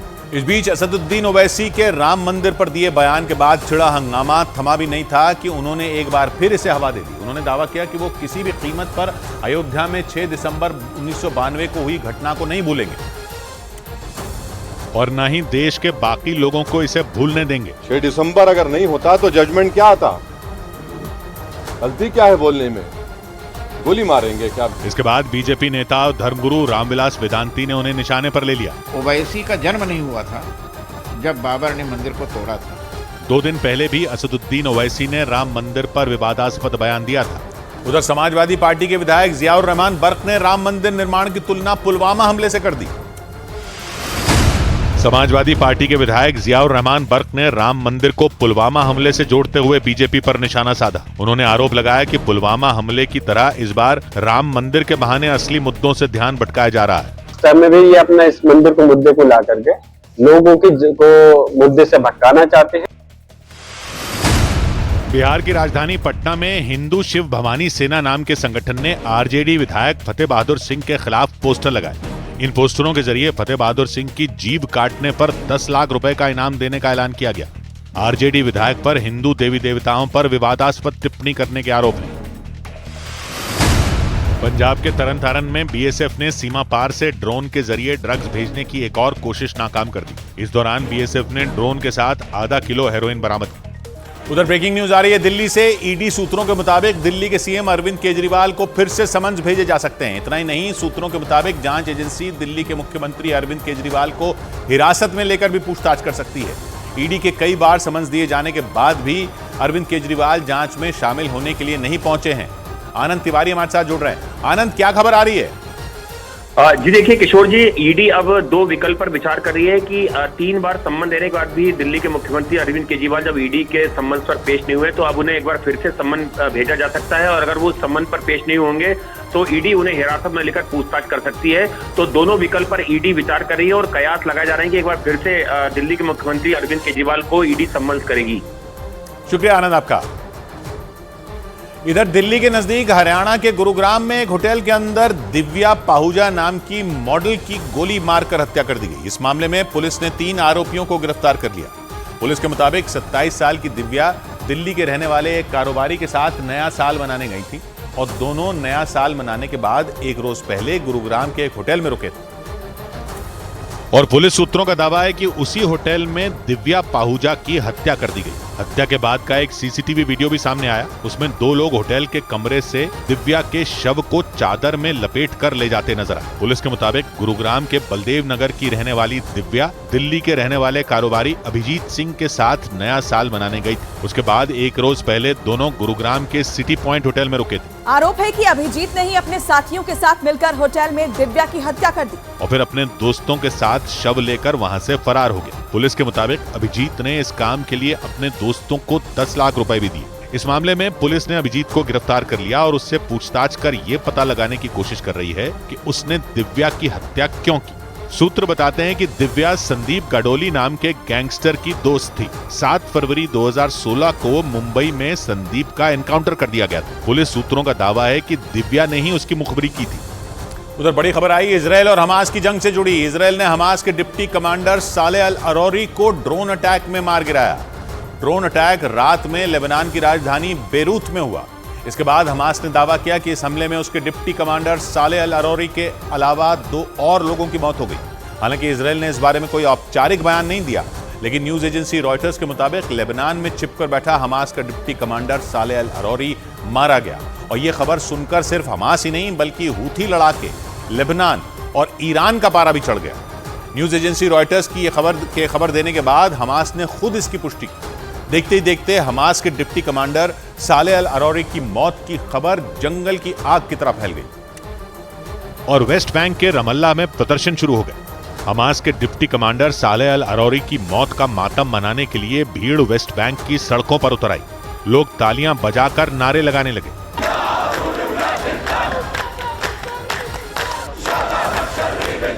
सैकड़ों की संख्या में सड़कों पर उतरे ये लोग हमास समर्थक थे। उन्हें जैसे ही खबर मिली कि हमास का डिप्टी कमांडर सालेह अल अरोरी नहीं रहा, इन लोगों ने मातम मनाना शुरू कर दिया, या यूं कहें कि मातम के नाम पर हमास के समर्थन में प्रदर्शन किया। रमल्ला इलाके में रहने वाले इन लोगों ने फिलिस्तीन के हक की लड़ाई जारी रखने के लिए नारे लगाए और कई घंटों तक यूं ही नारेबाजी और प्रदर्शन करते रहे। क्योंकि सालेह अल अरोरी हमास का कोई छोटा कमांडर नहीं था, वो हमास का डिप्टी कमांडर था। सालेह अल अरोरी हमास की अल कसाम ब्रिगेड की नींव रखने वालों में एक था। वो अल कसाम ब्रिगेड ही थी जिसने 7 अक्टूबर को इजराइल पर सबसे बड़ा हमला किया था और लेबनान की राजधानी बेरूत में ड्रोन अटैक करके इजराइल ने उसी का बदला लिया। क्योंकि ड्रोन अटैक में बर्बाद हो चुकी इस इमारत में अल कसाम ब्रिगेड की नींव रखने वालों में एक सालेह अल अरोरी छिपा था। ये दावा न्यूज एजेंसी रॉयटर्स ने किया। इस इमारत की हालत देखकर अंदाजा लग गया कि ड्रोन अटैक कितना ताकतवर था। इसके जिस हिस्से से ड्रोन टकराया वहां तो कुछ बचा ही नहीं, केवल काला धुआं और खंडहरी नजर आया। आसपास खड़ी कई गाड़ियां भी जल गईं और केवल उनका ढांचा बचा। यह हमला लेबनान की राजधानी बेरूत के दक्षिणी हिस्से के दहिया इलाके में हुआ। दहिया में हमास का कार्यालय भी है और अटैक होते ही रातों रात ये खबर फैल गई कि दहिया पर इजराइल ने हमला किया और हमास के डिप्टी कमांडर सालेह अल अरोरी को खत्म कर दिया। हमास ने तो इसकी पुष्टि भी कर दी, लेकिन इजराइल की सेना ने इस पर कोई औपचारिक बयान नहीं दिया, क्योंकि उसकी सेना औपचारिक तौर पर केवल गाजा में जंग लड़ रही है और लेबनान की राजधानी बेरूत में ड्रोन स्ट्राइक की बात मानने का मतलब है कि जंग का एक और मोर्चा खुल जाए। माना जा रहा है कि इजराइल की सेना इसीलिए हमास के डिप्टी कमांडर को मारने की बात नहीं मान रही। लेकिन बेरूत से आई इन तस्वीरों को सबूत बताकर हमास ने इस खबर पर मोहर लगा दी। हमास ने माना कि काले धुएं से भरी इस बिल्डिंग में उसके डिप्टी कमांडर के अलावा 2 और लोग थे। ड्रोन अटैक में वो भी मारे गए। जिसके बाद इजरायल और लेबनान के बीच खुली जंग का रास्ता बन सकता है। क्योंकि ड्रोन अटैक के बाद लेबनान के कार्यवाहक प्रधानमंत्री ने दावा किया कि इजरायल ने साले अल अरोरी की हत्या की है। उन्होंने इसे इजरायल का वॉर क्राइम बताया और इसे लेबनान को युद्ध में खींचने की कोशिश माना। साले अल अरोरी की हत्या पर ईरान और हूथी लड़ाके भी भड़के। साले अल अरोरी हमास की अल कसाम ब्रिगेड की नींव रखने वालों में एक था और अमेरिका ने उस पर पिछले साल $5 मिलियन यानी भारतीय रुपयों में करीब 40 करोड़ रुपए का इनाम रखा था। उधर बड़ी खबर आई चीन और श्रीलंका से जुड़ी। श्रीलंका ने चीन के जहाजों की एंट्री पर 1 साल के लिए रोक लगा दी।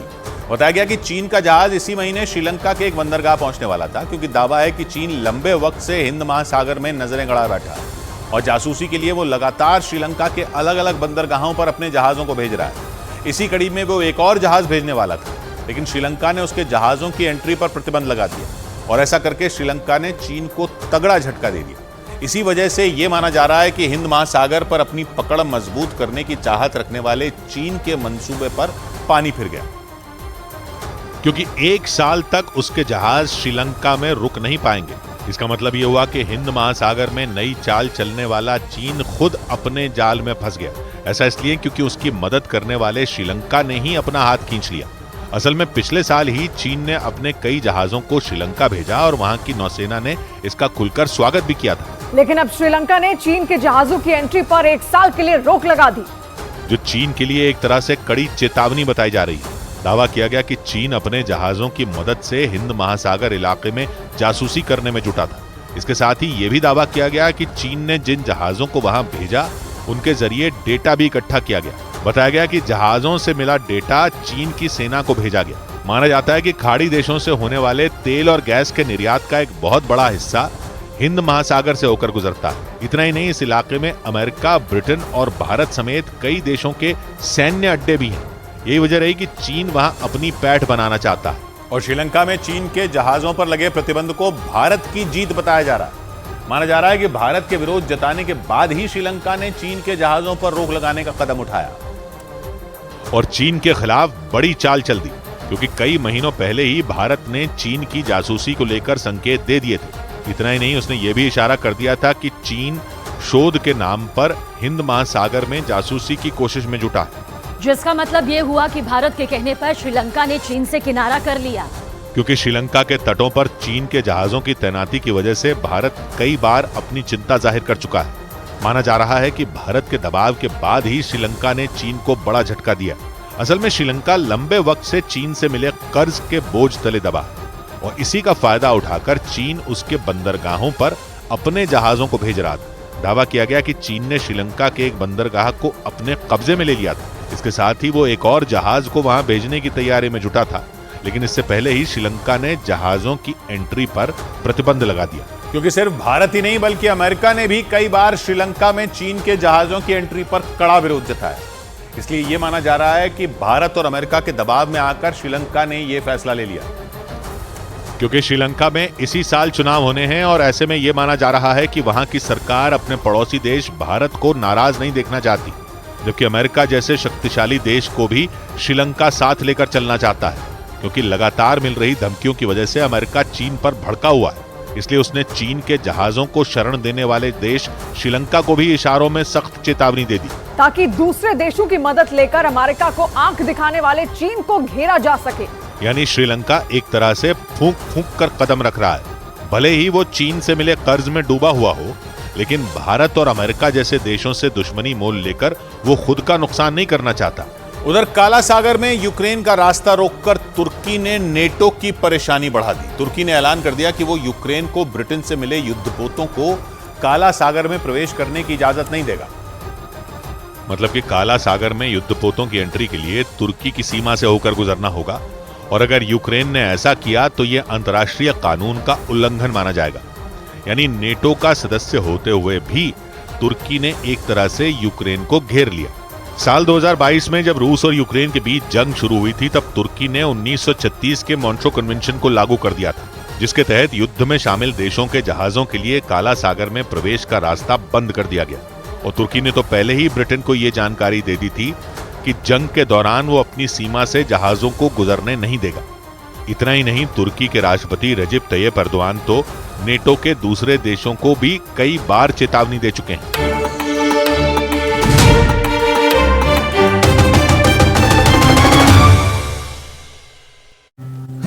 उधर बड़ी खबर आई मध्य प्रदेश से। वहां ड्राइवर पर भड़कने वाले शाहजहांपुर के कलेक्टर पर मध्य प्रदेश सरकार ने बड़ी कार्रवाई की। मुख्यमंत्री मोहन यादव ने शाहजहांपुर के कलेक्टर किशोर कन्याल को हटा दिया।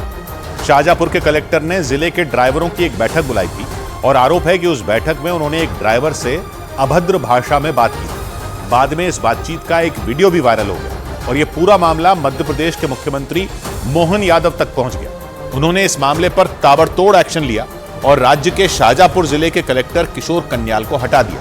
शाहजहांपुर के कलेक्टर किशोर कन्याल ने एक दिन पहले जिले के ड्राइवरों की एक बैठक बुलाई थी और उसी बैठक में शाहजहांपुर के कलेक्टर किशोर कन्याल की एक ड्राइवर से बहस हो गई थी। इस बहस का वीडियो भी वायरल हो गया और वीडियो में शाहजहांपुर के कलेक्टर एक ड्राइवर पर बुरी तरह भड़कते नजर आए। उनका पारा इतना चढ़ा कि उन्होंने उस ड्राइवर से उसकी औकात पूछ डाली।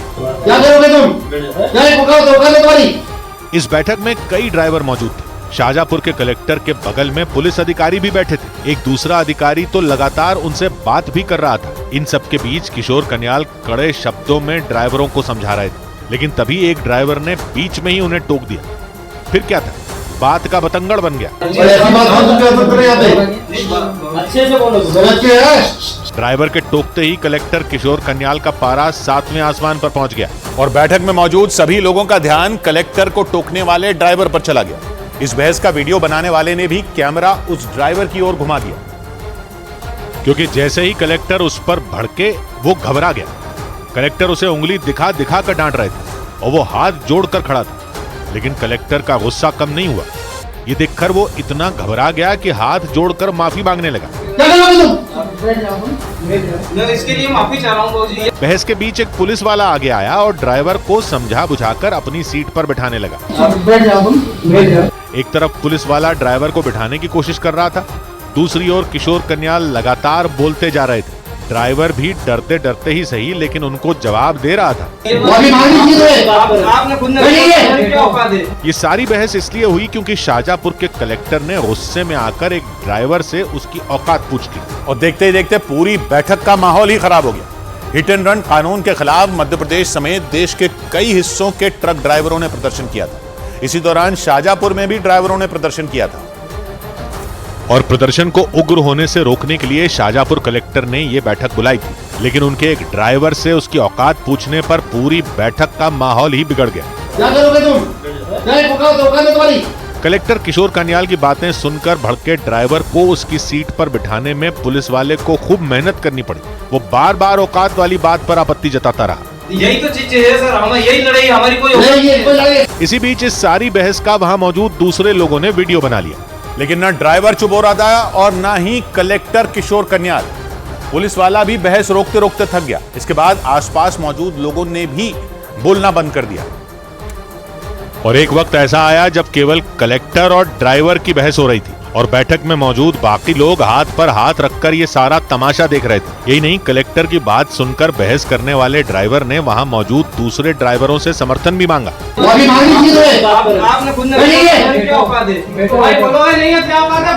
वीडियो में दिखा कि बहस के दौरान ड्राइवर के नजदीक खड़ा एक शख्स लगातार उसका वीडियो बनाता रहा, जबकि एक दूसरे ड्राइवर ने पुलिस वाले की मदद करते हुए उस ड्राइवर को बिठाने की कोशिश की और थोड़ी देर बाद कलेक्टर के तेवर भी नरम पड़ गए। वो अपनी बात का मतलब समझाने लगे, लेकिन इस बीच वहां जो कुछ हुआ उसका पूरा वीडियो बन चुका था और ये वीडियो वायरल भी हो गया। वीडियो के आखिरी हिस्से में कलेक्टर के नर्म हुए तेवर भी दिखे।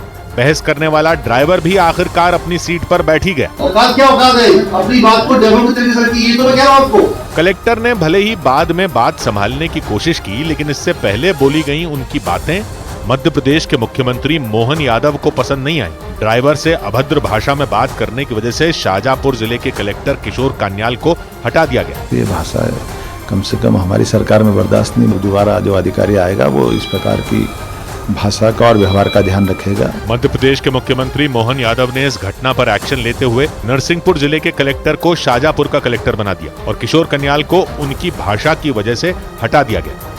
उधर एमपी के पूर्व सीएम शिवराज सिंह चौहान के बंगले का नाम बदल गया। मध्य प्रदेश के पूर्व मुख्यमंत्री शिवराज सिंह चौहान ने भोपाल में अपने सरकारी बंगले का नाम बदलकर मामा घर रख लिया। उन्होंने ट्वीट कर खुद इस बात की जानकारी दी। ज्ञानवापी मामले में एएसआई ने वाराणसी जिला कोर्ट में याचिका दाखिल कर सर्वे रिपोर्ट सार्वजनिक न करने की अपील की। एएसआई ने अदालत से 4 हफ्ते का वक्त मांगा। भारतीय कुश्ती संघ को लेकर चल रहे विवाद के बीच कई युवा पहलवानों ने दिल्ली के जंतर मंतर पर प्रदर्शन किया। उन्होंने पहलवान साक्षी मलिक, विनेश फोगाट और बजरंग पुनिया पर कुश्ती के खेल को बर्बाद करने का आरोप लगाते हुए उनका विरोध किया।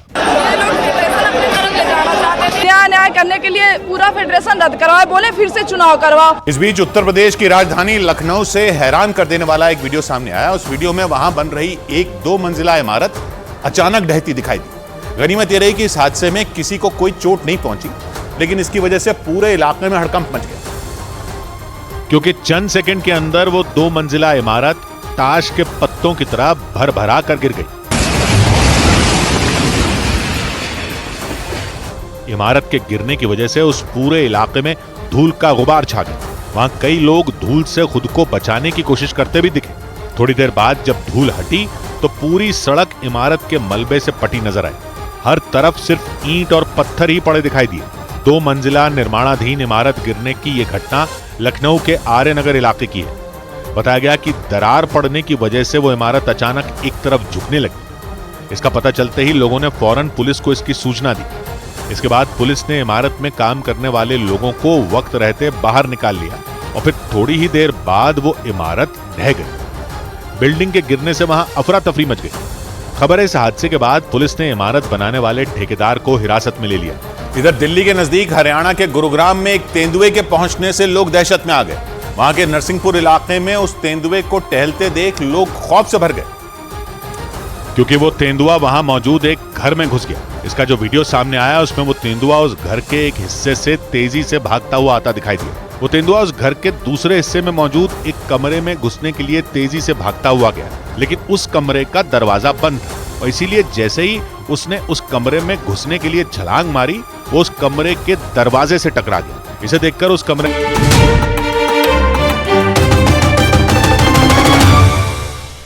तो बड़ी खबर आई यूक्रेन की राजधानी कीव से। वहां रूस की फौज ने बहुत बड़ा हमला कर दिया। न्यूज एजेंसी रॉयटर्स के मुताबिक रूस ने कीव में यूक्रेन की सेना के ठिकानों को निशाना बनाकर ताबड़तोड़ मिसाइलें और कई रॉकेट दागे।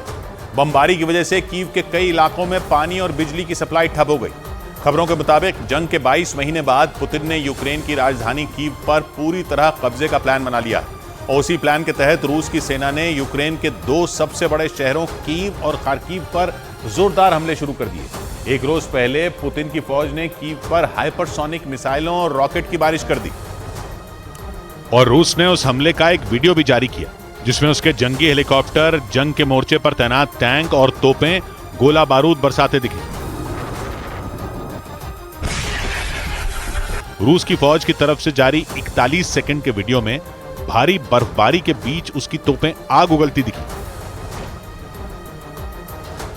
जंग के मैदान में पड़ी बर्फ से झाड़ियां पूरी तरह ढकी दिखाई दी और उन्हीं झाड़ियों में मोर्चा संभाले पुतिन के फौजी यूक्रेन पर कहर बरपाते दिखे। यानी बर्फीले मौसम में रूस के फौजी यूक्रेन पर गोला बारूद दागकर माहौल को गरमाते नजर आए। रूस की सेना की तरफ से जारी वीडियो में कीव में एक इमारत के ऊपर उसकी मिसाइल गिरती दिखाई दी। ऐसा लगा मानो उस इमारत पर कोई आग का गोला फट पड़ा। धमाके के बाद वहां चारों तरफ चिंगारी उठने लगी और सफेद धुआं फैल गया। और न्यूज एजेंसी रॉयटर्स के मुताबिक कीव और खार्किव पर रूस के इस ताबड़तोड़ हमले में 5 लोगों की मौत हो गई, जबकि 100 से ज्यादा लोग घायल हो गए। रॉयटर्स के मुताबिक कीव में यूक्रेन की सेना के ठिकानों को निशाना बनाकर रूस ने हमले किए थे। हालांकि यूक्रेन ने दावा किया कि रूस की सेना ने उनकी राजधानी के रिहायशी इलाकों में मिसाइलें गिरा दी, जिससे वहां भयानक आग लग गई। रॉयटर्स के मुताबिक रूस के हमलों से कीव में कई जगह बिजली, पानी और गैस की सप्लाई बुरी तरह प्रभावित हुई। हालांकि यूक्रेन ने रूस की 70 मिसाइलों को इंटरसेप्ट करके तबाह करने का दावा किया है, जबकि रूस ने दावा किया कि 2 दिन पहले यूक्रेन की फौज ने उसके बेलगरद शहर को निशाना बनाकर कई हमले की। जवाब में उसकी सेना ने कीव और खार्किव पर हमला बोल दिया। रूस का बेलगरद शहर यूक्रेन से लगने वाली सीमा से लगा हुआ है। यूक्रेन के बॉर्डर से इस शहर की दूरी महज 40 किलोमीटर ही है। इसी वजह से ये शहर जंग की शुरुआत से ही सबसे ज्यादा हमले झेल चुका है। रॉयटर्स के मुताबिक 2 दिन पहले बेलग्रेड में हुए हमले में 25 रूसी नागरिकों की मौत हो गई और खबरों के मुताबिक इसी वजह से राष्ट्रपति पुतिन का खून खौल गया और उन्होंने करीब 2 साल से चल रही जंग में यूक्रेन की राजधानी कीव पर सबसे बड़ा हमला करवा दिया। खबरों के मुताबिक राष्ट्रपति पुतिन फरवरी से पहले कीव और खार्किव जैसे बड़े शहरों पर पूरी तरह कब्जा करना चाहते हैं और माना जा रहा है कि यूक्रेन ने 2 दिन पहले रूस के बेलग्रेड शहर पर हमला करके बहुत बड़ी गलती कर दी। रूस के अखबार द मॉस्को टाइम्स के मुताबिक 24 फरवरी को यूक्रेन के साथ जंग के 2 साल पूरे हो रहे हैं और उससे पहले राष्ट्रपति पुतिन इस जंग को किसी निर्णायक स्थिति में पहुंचाना चाहते हैं। इसी साल रूस में राष्ट्रपति के चुनाव भी होने वाले हैं।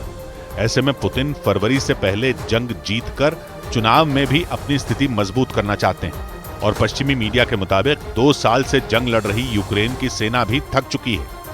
पश्चिमी देशों से मिलने वाली सैन्य और आर्थिक मदद कम होने से भी उसकी हालत खराब है और माना जा रहा है कि पुतिन इस मौके को जीत में बदलना चाहते हैं। इधर सीएए यानी नागरिकता संशोधन कानून जल्द लागू होने की खबरों के बीच हंगामा हो गया। विपक्ष ने इसे इसी साल होने वाले लोकसभा चुनाव से पहले बीजेपी का एक चुनावी हथकंडा बता दिया और सीएए यानी नागरिकता संशोधन कानून पर ही सवाल उठा दिए। क्या धर्म एक्स्ट्रा टेरिटोरियली या टेरिटोरियली नागरिकता का आधार हो सकता है या नहीं? कांग्रेस के अलावा एआईएमआईएम के प्रमुख असदुद्दीन ओवैसी ने तो नागरिकता संशोधन कानून को संविधान विरोधी बता दिया। CAA is anti-constitution. It is a law which has been made on the basis of religion. सूत्रों के मुताबिक लोकसभा चुनाव से पहले केंद्र सरकार नागरिकता संशोधन कानून को लागू करने की तैयारी में है। असम में हुए एक दर्दनाक सड़क हादसे में 12 लोगों की जान चली गई। असम के गोलाघाट में एक बस और ट्रक की टक्कर में 12 लोगों की मौत हो गई। इस हादसे में कई लोग घायल हो गए, जिनमें कुछ की हालत गंभीर बताई गई। ट्रक से टकराने के बाद उस बस के परखचे उड़ गए। मध्य प्रदेश के शाजापुर में आगरा मुंबई नेशनल हाईवे पर एक ट्रक में भीषण आग लग गई। गनीमत ये रही कि आग लगते ही उसका ड्राइवर नीचे उतर आया, जिससे उसकी जान बच गई, लेकिन इस घटना में वो ट्रक जलकर राख हो गया। कोलकाता के एक इलाके में एक ही परिवार के 3 सदस्यों के शव मिलने से सनसनी फैल गई। पुलिस ने सड़ी गली अवस्था में उन शवों को बरामद किया और आशंका जताई कि उन तीनों ने खुदकुशी की है।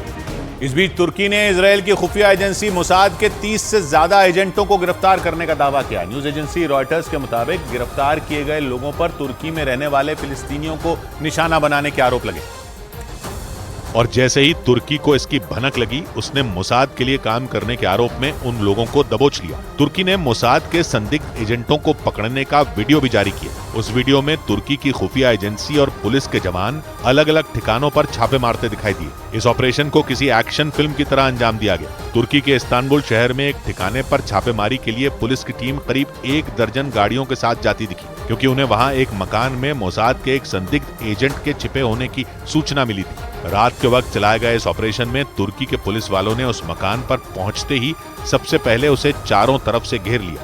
इसके बाद कुछ पुलिस वाले मकान का दरवाजा तोड़ने लगे। दरवाजा टूटते ही हथियारों से लैस वो पुलिसकर्मी मकान में घुस गए। इसके बाद वो वहां मौजूद मोसाद के उस संदिग्ध एजेंट को जमीन पर पटककर उसे हथकड़ी पहनाते दिखे। और न्यूज एजेंसी रॉयटर्स के मुताबिक तुर्की की पुलिस ने 2 बार नहीं बल्कि इस तरह के 50 से ज्यादा ठिकानों पर छापे मारे। ये छापेमारी इस्तांबुल समेत तुर्की के 8 प्रांतों में की गई, क्योंकि तुर्की के एक अधिकारी ने चौंकाने वाला दावा किया कि इजरायल की खुफिया एजेंसी मोसाद उनके देश में बड़े पैमाने पर अपने एजेंटों की भर्ती कर रही है और उन एजेंटों का मकसद तुर्की में रहने वाले फिलिस्तीनियों को टारगेट करना है। तुर्की के उस अधिकारी के मुताबिक मोसाद उन एजेंटों को इस तरह तैयार कर रही है कि वो फिलिस्तीनियों पर नजर रखने के साथ साथ आदेश होने पर उन पर हमला या उन्हें अगवा तक कर सके। दावा किया गया कि इजरायल पर हमास के हमलों के कुछ दिन बाद ही मोसाद ने तुर्की में अपने एजेंटों की भर्ती शुरू कर दी थी। रॉयटर्स के मुताबिक तुर्की की खुफिया एजेंसी अपने देश में काफी दिनों से ऐसे लोगों की निगरानी कर रही थी जिन पर मोसाद का एजेंट होने का शक हो, और जैसे ही उसे ऐसे लोगों का पता चला, उसने ताबड़तोड़ छापेमारी शुरू कर दी। तुर्की की खुफिया एजेंसी ने अलग अलग शहरों से मोसाद के 34 एजेंटों को गिरफ्तार करने का दावा किया, जिनमें महिला एजेंट भी शामिल हैं। और गिरफ्तारी के बाद तुर्की की पुलिस मोसाद के उन संदिग्ध एजेंटों से पूछताछ करने में जुटी है क्योंकि तुर्की की खुफिया एजेंसी ने दावा किया कि उसके देश में मोसाद के कई और एजेंट एक्टिव हो सकते हैं और पकड़े गए लोग तुर्की को मोसाद के उन एजेंटों तक पहुंचा सकते हैं जो अब भी उसकी गिरफ्त से बाहर हैं। गाजा पर इजरायल के हमलों के बाद वहां से भागे हमास के कई कमांडरों के तुर्की समेत अरब देशों में छिपे होने की आशंका है। दावा किया गया कि उन्हें खत्म करने के लिए ही इजरायल की खुफिया एजेंसी उन देशों में भी अपने एजेंट तैयार कर रही है, लेकिन दावा है कि तुर्की ने मोसाद से जुड़े एजेंटों को दबोचकर उसके इस प्लान पर पानी फेरने का काम कर दिया। गाजा पर इजरायल के हमलों के बाद से ही तुर्की और इजरायल के रिश्तों में खटास बढ़ती जा रही है और ऐसा इसलिए क्योंकि तुर्की गाजा पर इजरायल के हमलों का खुलकर विरोध करता है। यही नहीं, तुर्की के राष्ट्रपति रजीब तैयब एर्दोआन इजरायल के प्रधानमंत्री पर गाजा में नरसंहार करने का आरोप भी लगा चुके हैं। एर्दोआन के आक्रामक रुख पर भड़के इजरायल ने तुर्की से अपने राजदूत को भी वापस बुला लिया था। ऐसे में माना जा रहा है कि मोसाद से जुड़े एजेंटों को पकड़कर तुर्की ने इजरायल को बड़ा झटका दे दिया। उधर चीन से बढ़ती तनातनी के बीच फिलीपींस और अमेरिका की सेनाओं ने दक्षिण चीन सागर में जॉइंट पेट्रोलिंग शुरू कर दी। सऊदी अरब के न्यूज चैनल अल अरबिया के मुताबिक दक्षिण चीन सागर में ये गश्त उन इलाकों में शुरू की गई जिन पर चीन अपना दावा करता है और माना जा रहा है कि अमेरिका और फिलीपींस के इस कदम से चीन बुरी तरह तिलमिला गया, क्योंकि चीन पूरे दक्षिण चीन सागर पर अपना हक जताता है। उसे ये कतई मंजूर नहीं कि उसका सबसे बड़ा दुश्मन अमेरिका उसके पड़ोसी देशों के साथ समंदर में किसी तरह की कोई ड्रिल या फिर पेट्रोलिंग करे। लेकिन सऊदी अरब के मीडिया के मुताबिक चीन के विरोध के बाद भी अमेरिका ने फिलीपींस के साथ मिलकर दक्षिण चीन सागर में 2 दिनों की गश्त शुरू कर दी। दावा किया गया कि इस पेट्रोलिंग का मकसद समंदर के उन विवादास्पद इलाकों पर नजर रखना है जिन पर चीन और फिलीपींस अपना दावा करते हैं। इस गश्त के लिए अमेरिका और फिलीपींस ने 4 जहाज समंदर में उतारे। इससे पहले पिछले साल नवंबर में भी चीन को चेतावनी देने के लिए फिलीपींस और अमेरिका की सेनाओं ने 3 दिन तक दक्षिण चीन सागर में मिलिट्री ड्रिल की थी। इधर भारत बहुत जल्द 4 ट्रिलियन डॉलर की इकोनॉमी बन सकता है। केंद्रीय वाणिज्य मंत्री पीयूष गोयल ने उम्मीद जताई लोकसभा चुनाव से पहले भारत 4 ट्रिलियन डॉलर की इकोनॉमी बन सकता है। इसके साथ ही उन्होंने इस बात की भी उम्मीद जताई कि 2027 तक भारत जीडीपी के मामले में दुनिया की तीसरी सबसे बड़ी अर्थव्यवस्था होगी। कमजोर ग्लोबल संकेतों की वजह से भारतीय शेयर बाजार में लगातार दूसरे दिन बिकवाली का दबाव दिखा। इस दौरान सबसे ज्यादा गिरावट मेटल, आईटी और कमोडिटी सेक्टर के शेयरों में देखने को मिली, जिससे बॉम्बे स्टॉक एक्सचेंज का सेंसेक्स 535 अंक गिरकर 71,356 पर बंद हुआ, जबकि निफ्टी 148 अंकों की गिरावट के साथ 21,517 के स्तर पर पहुंच गया। मध्य प्रदेश के कूनो नेशनल पार्क में नामीबिया से आई चीते ने 3 शावकों को जन्म दिया है। राज्य के मुख्यमंत्री मोहन यादव ने इन शावकों के जन्म को प्रोजेक्ट चीता के लिए बड़ी उपलब्धि बताया। 3 नए नन्हे मुन्ने शावक आज जन्म हुआ है और ये हमारी एक तरह से विश्व की अद्वितीय घटना है। इस बीच हमास की अल कुद्स ब्रिगेड ने एक ऐसा वीडियो जारी किया जिसे देखकर इजरायल के लोग खौफ से भर गए, क्योंकि इस वीडियो में अल कुद्स ब्रिगेड का एक लड़ाका इजरायल के टैंक को निशाने पर लेता नजर आया, और वो भी रॉकेट लॉन्चर से। इस वीडियो में दिखा कि 2 लड़ाके एक के बाद एक खंडहर नुमा एक इमारत से निकले। वो दीवार में हुए गड्ढों से गुजरते हुए एक ऐसी जगह पहुंचे जहां से इजरायल का वो टैंक साफ दिखाई दे रहा था। इसके बाद उनमें एक लड़के ने कंधे पर लॉन्चर को रखा, निशाना लगाया और अल्लाह अकबर का नारा लगाते हुए उसे दाग दिया। इसके बाद तो पलक झपकते ही वो टैंक तबाह हो गया। इस दौरान उसका साथी लगातार इस हमले का वीडियो बनाता रहा और इसके लिए वो लोग बाकायदा अपने साथ एक कैमरा लेकर गए थे। मतलब हमास की अल कुद्स ब्रिगेड ने न सिर्फ इजरायल के उस टैंक का शिकार किया, बल्कि वीडियो जारी कर इजरायल को डराने की कोशिश भी की। इसी हमले के दूसरे एंगल से बनाए गए वीडियो में तो रॉकेट दागे जाने के बाद तबाही का मंजर साफ नजर आया। जिस खंडहर में छिपकर उन लोगों ने रॉकेट दागा, उसकी दीवारें धमाके की वजह से कांप उठी। हमास ने चेतावनी दी कि अगर इजरायल ना रुका तो उस पर ऐसे और कई हमले होने तय हैं। उधर अमेरिका के ऑरेगन राज्य से एक ऐसा वीडियो सामने आया जिसकी हर तरफ चर्चा होने लगी। उस वीडियो में अमेरिका के कोस्ट गार्ड समुद्र में गिरे एक कुत्ते का रेस्क्यू करते दिखे और इसके लिए कोस्ट गार्ड को हेलीकॉप्टर का सहारा लेना पड़ा। वहां से आई तस्वीरों में समुद्र में ऊंची ऊंची लहरें उठती नजर आईं, जिसके बीच वो बचाव कर्मी रस्सी के सहारे धीरे धीरे समुद्र में उतरता दिखाई दिया और फिर वहां उतरने के बाद वो उस कुत्ते के पास गया और उसे एक टोकरी में बैठाया। इसके बाद हेलीकॉप्टर के जरिए उस बचाव कर्मी और उस कुत्ते को ऊपर की तरफ खींच लिया गया और दोनों सही सलामत उस समुद्र से बाहर आ गए। इसके बाद उस कुत्ते को उसके मालिकों तक ले जाया गया। बताया गया कि वो कुत्ता एक पहाड़ी से समुद्र में गिर गया था। इधर हैदराबाद से चौंका देने वाला एक वीडियो सामने आया। उस वीडियो में ऑनलाइन खाना डिलीवर करने वाली कंपनी जोमैटो का एक डिलीवरी बॉय घोड़े पर बैठकर खाना पहुंचाने के लिए जाता नजर आया, जिसे देखकर हर कोई हैरान रह गया, क्योंकि उस डिलीवरी बॉय ने खाने को ग्राहक तक पहुंचाने के लिए किसी मोटरसाइकिल या स्कूटर का इस्तेमाल नहीं किया, बल्कि वो काले रंग के घोड़े पर फूड डिलीवरी के लिए निकल गया। वीडियो में वो घोड़ा हैदराबाद की भीड़ भाड़ वाली एक सड़क पर गाड़ियों के बीच दौड़ता हुआ दिखाई दिया। इस दौरान उसकी पीठ पर बैठे जोमैटो के उस डिलीवरी बॉय के कंधे पर खाने का पार्सल लटका नजर आया। रास्ते से गुजर रहे एक शख्स ने घोड़े पर खाना डिलीवरी करने के चौंका देने वाले इस वाकये का वीडियो बना लिया और उसे सोशल मीडिया पर पोस्ट कर दिया। ये वीडियो कुछ ही वक्त में तेजी से वायरल हो गया और इस वीडियो को पोस्ट करने वाले शख्स ने दावा किया कि हैदराबाद में ट्रक ड्राइवरों की हड़ताल की वजह से पेट्रोल की किल्लत हो गई थी और इस दौरान मजबूरी में उस डिलीवरी बॉय को घोड़े पर बैठकर खाना पहुंचाना पड़ा। इस बीच महाराष्ट्र के यवतमाल से खौफनाक वीडियो सामने आया। वहां एक बेकाबू ट्रक एक ऑटो रिक्शा को जोरदार टक्कर मारता दिखाई दिया।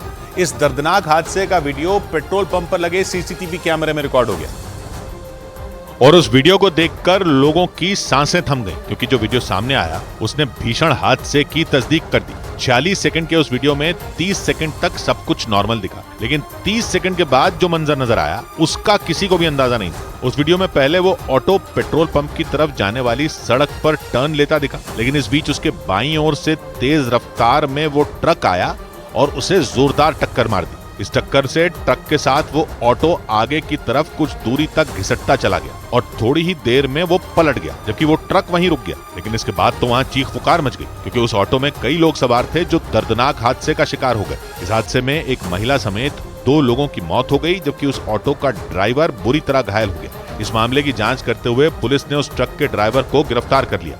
इधर राजस्थान के भिवाड़ी से रूह कपा देने वाला एक मामला सामने आया। आरोप है कि वहां 3 लोगों ने डंडे से पीट कर एक लड़के की जान ले ली। इस वारदात का एक वीडियो भी सामने आया और उस वीडियो ने लोगों को खौफ से भर दिया। उसमें एक आदमी उस लड़के पर डंडों की बरसात करता नजर आया। ऐसा लगा मानो वो किसी की मौत का बदला ले रहा हो, क्योंकि सामने आए उस वीडियो में वो आदमी काफी देर तक उस लड़के को पीटता दिखा। इस बीच उसके साथ 2 और लोग वहां मौजूद दिखाई दिए, जबकि वहां से दूसरा लड़का दौड़कर भागता दिखा। लेकिन इस दौरान वो आदमी रुका नहीं और उस लड़के के बेहोश होने तक उसे पीटता रहा। हालांकि थोड़ी देर बाद वो आदमी और उसके साथ मौजूद दोनों लोग वहां खड़ी कार में सवार होकर फरार हो गए। इस वारदात के बाद उस लड़के को अस्पताल ले जाया गया, लेकिन उसकी जान नहीं बचाई जा सकी। पुलिस के मुताबिक मृतक और दूसरा लड़का दोनों वहां सड़क से गुजर रहे थे, तभी उस कार में सवार उन 3 लोगों से उनका विवाद हो गया। बताया गया कि आरोपी जिस कार से फरार हुए उसकी पहचान कर ली गई, लेकिन किसी आरोपी को गिरफ्तार नहीं किया जा सका। इधर प्रधानमंत्री नरेंद्र मोदी ने यूपी के अयोध्या की रहने वाली मीरा माझी को चिट्ठी लिखकर नए साल की शुभकामनाएं दी और उनके परिवार को तोहफे भी भिजवाए। प्रधानमंत्री मोदी अपने अयोध्या दौरे में प्रधानमंत्री उज्ज्वला योजना की 10 करोड़वीं लाभार्थी मीरा माझी के घर पहुंचे थे, जहां उन्होंने चाय भी पी थी। और अयोध्या दौरे के 4 दिन बाद प्रधानमंत्री ने मीरा माझी को एक चिट्ठी के साथ तोहफे भिजवाए। इन तोहफों में टी सेट समेत कई दूसरी चीजें शामिल हैं। उन्होंने अपने खत में मीरा माझी के घर पर चाय पीने का जिक्र भी किया। इसके साथ ही उन्होंने मीरा माझी और उनके परिवार के लोगों के आत्मविश्वास की भी तारीफ की। उन्होंने अयोध्या दौरे में प्रधानमंत्री उज्ज्वला योजना की 10 करोड़वीं लाभार्थी के घर चाय पीने और बातचीत का वीडियो अपने ट्विटर अकाउंट पर भी शेयर किया। वो हिम्मत करके पहले अपने अंदर से निकलते हैं। वो हिम्मत करके पहले अपने अंदर से निकलते हैं। बहुत कम लोग घर को फूंक कर घर से निकलते हैं। सौवात की एक बात कही जहीर ने, अलग होती है उन लोगों की बोली और बानी भी, हमेशा सबसे आगे जो अवसर से निकलते हैं। मिलते हैं कल। घड़ी जब इशारा करेगी 9 बजे रात का, वक्त फिर होगा 100 बात की।